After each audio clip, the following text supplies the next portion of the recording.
Ok. Então, na maioria dos problemas em engenharia, eles envolvem corpos rígidos com alguns vínculos. Tá bom? Por exemplo, uma manivela girando em torno de um eixo fixo, rodas rolando, etc. Então, a gente tem movimento plano vinculado. E nesses movimentos, a gente já viu na cinemática, né, que existem relações entre as componentes lineares da aceleração e a aceleração angular. Então, existe um vínculo nesse movimento.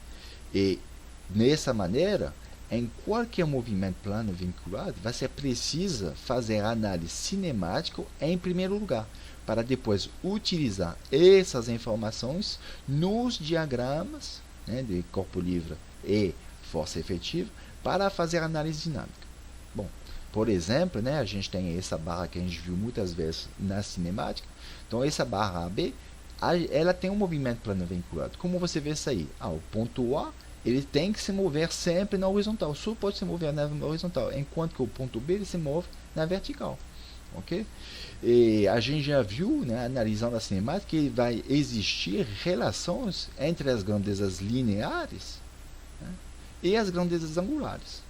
Então, na primeira etapa, a gente vai ter que analisar a cinemática do corpo rígido nesse movimento vinculado. Por exemplo, imagine que a gente conhece θ, ômega, alfa. Okay?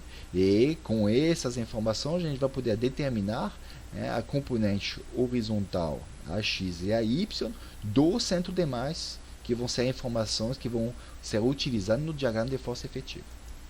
Após obter, né, essas relações cinemáticas, a gente faz a análise dinâmica, de um lado o diagrama de corpo livre, okay? Do outro lado o diagrama de forças efetivas, com a gente decompõe, né, em x e em y, por exemplo, a aceleração, né, como se a gente tivesse duas forças aqui efetivas atuando, e a gente vai utilizar na resolução a relação que existe entre as componentes lineares da aceleração e a aceleração angular.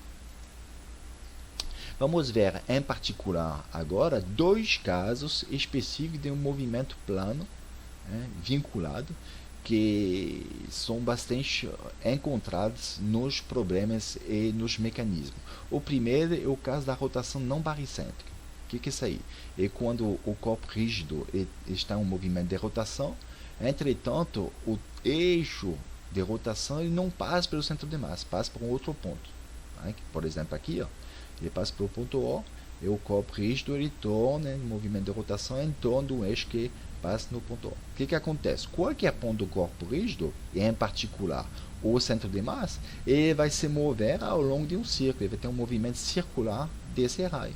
E, portanto, a gente tem essas relações entre os componentes da aceleração linear e as grandezas angulares.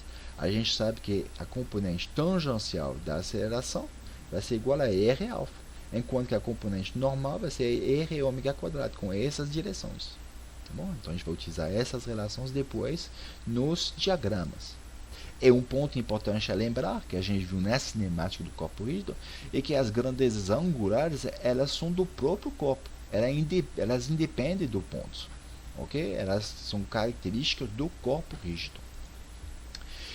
Então, depois, né, como eu falei, a gente vai utilizar essas informações para a análise dinâmica. Depois de desenhar os diagramas, a gente justamente vai utilizar, né, a equivalência desses dois sistemas, projetando, por exemplo, nas direções tangenciais, normal, e utilizando a equação dos momentos. Ok? Agora, vamos olhar em especial o diagrama de força efetiva, ok? Quando calcular o momento em relação ao ponto O. Então, fazendo isso aí, eu calculo o momento total em relação ao ponto O para esse diagrama de força efetiva, né? O que eu vou ter? Essa força efetiva não produz momento, tá bom? Eu tenho essa força efetiva que produz o momento, MATR, no sentido positivo aqui. Eu tenho o binário aqui, então o momento total me dá essa aí. Substituindo agora, né, o fato que a T vale R alfa, eu junto aqui, eu posso botar alfa em fator, eu tenho essa aí como equação. Então, o momento total em relação ao ponto O nesse diagrama de força efetiva é igual a esse parâmetro vezes alfa. O que a gente reconhece esse parâmetro? Utilizando o teorema dos eixos paralelos, na verdade, esse aí, ó, corresponde ao momento de inércia em relação ao eixo que passa pelo ponto O. Então, somente nesse caso de rotação baricêntrica, também a gente pode utilizar essa fórmula, que é o momento total, né, em relação ao ponto O, que é o centro justamente de rotação, do corpo rígido, ele vai ser igual ao momento de inércia, né, em relação a esse ponto, vezes a aceleração angular. Então, é o único caso que você pode utilizar uma fórmula assim, que não seja passando pelo centro de massa. O segundo caso particular de movimento plano vinculado que se encontra muito é o rolamento. Tá bom? E o que é interessante se dar conta é que o movimento de rolamento ele é possível, ele é possibilitado através da força de atrito de contato entre o corpo, no caso muitas vezes são roda, e a superfície. Se não tivesse força de atrito, não teria rolamento. Tá bom? Então, como é a força de atrito que é importante no rolamento, a gente já sabe que vai existir dois tipos de rolamento. Porque existem dois tipos de força de atrito. Então vai ter um rolamento sem deslizamento e o rolamento com deslizamento. Vamos, em primeiro lugar, analisar o rolamento sem deslizamento. Então, a gente tem essa roda aqui, eu marquei um ponto aqui, ó, e ela vai rolar nesse sentido. Ok? Então, ela avançou, e a gente sabe muito bem que essa distância que ela avançou corresponde exatamente ao arco de círculo que esse ponto A percorreu ao longo do movimento. E esse aí vai me permitir encontrar a relação cinemática que eu preciso. Então, dessa forma, eu tenho que ΔX é igual a esse arco de círculo que vale R delta θ. Então, relembrando, quando você tem equação entre grandezas lineares e grandezas angulares, ok? Grandeza angular tem que ser em radiano.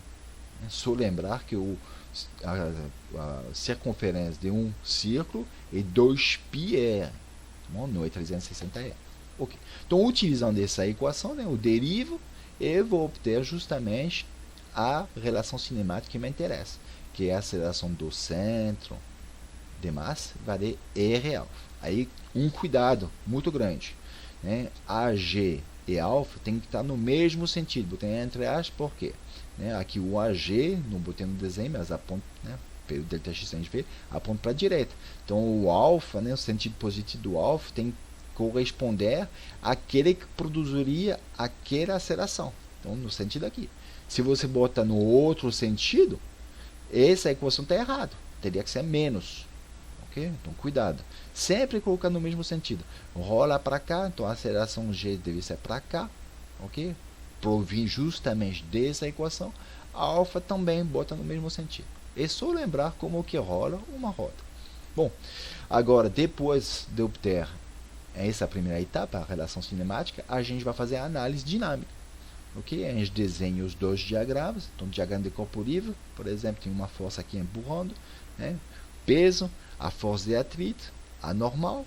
Eu escrevo o diagrama de forças efetivas, né? Que tem a força efetiva relacionada à aceleração, MAG, ok? E o momento do binário IG alfa. Agora, como a gente tem um rolamento sem deslizamento, aqui eu tenho a força de atrito estática, e aqui eu sei que a intensidade AG é igual a R alfa. Aqui vê o sentido alfa que eu coloquei certinho, né? Com esse sentido AG. Então, em primeiro, né, vamos rever algumas características da força de atrito estática que a gente viu, né, na dinâmica do ponto material. Então, primeiro, né, se está estático, quer dizer que não tem movimento relativo entre as superfícies de contato. Qual é o sentido dessa força? Sempre contrário à tendência de deslizamento.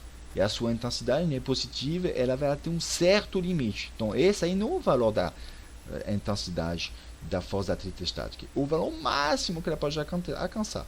Então, cuidado nisso aí, né, que vocês muitas vezes em exercício erram, colocam já esse valor como a força de atrito estática. Não é o caso. A força de atrito estática pode ter vários valores até esse limite. Quando chegar nesse limite, a gente está na iminência do deslizamento. O outro cuidado que vocês têm que ter é com o movimento analisado. Se eu pego, por exemplo, essa roda, né, que é esvaziada aqui, ó, você vê que o centro de massa aqui ele não está no centro da roda. Então, o que vai ter aquela relação cinemática, né, que a gente viu como a gente obteve essa fórmula, ela vai ser válida somente para o centro da roda aqui, ó. Agora, depois você pode passar dessa informação para a informação que nos interessa no diagrama de força efetiva, que é a aceleração do centro de massa, utilizando a relação cinemática que a gente conhece. Bom, e no outro caso, quando a gente tem um rolamento com deslizamento, agora não existe nenhuma relação entre a grandeza linear e angular. Isso aí é importante. A força de atrito é cinética.